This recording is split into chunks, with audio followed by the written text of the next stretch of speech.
नमस्कार, म मिमिसा सुनार। आज पनि हजुरहरूको सामु एउटा नयाँ भिडियो लिएर उपस्थित भइसकेको छु। आज चाहिँ मैले हाम्रो हेल्दी लिभिङ को चाहिँ नेचुरल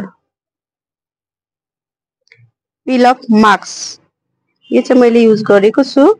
चम्किलोपना ल्याउँदछ र हाम्रो कुनै पनि फोहोरहरूलाई, हाम्रो अनुहारमा रहेको दागहरूलाई हटाउने काम यसले गर्दछ।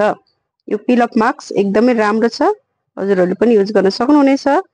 यसलाई 20 देखि 30 मिनेट यसलाई नसुकेसम्म आफ्नो फेसमा फेस वास गरे पछाडि लगाउने हो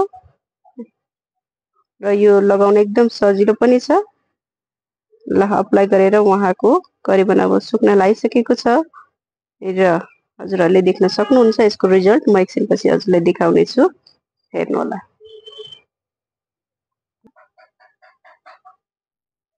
देख्न सक्नुहुन्छ हजुरहरूले उहाँको फेसमा एकदम ग्लो आइसकेको छ। अब उहाँलाई चाहिँ पिलक्स मास्क लाउँदा कस्तो फिल भयो म सोध्नेछु। उहाँ हुनुहुन्छ 73 इयर्स आमा हुनुहुन्छ।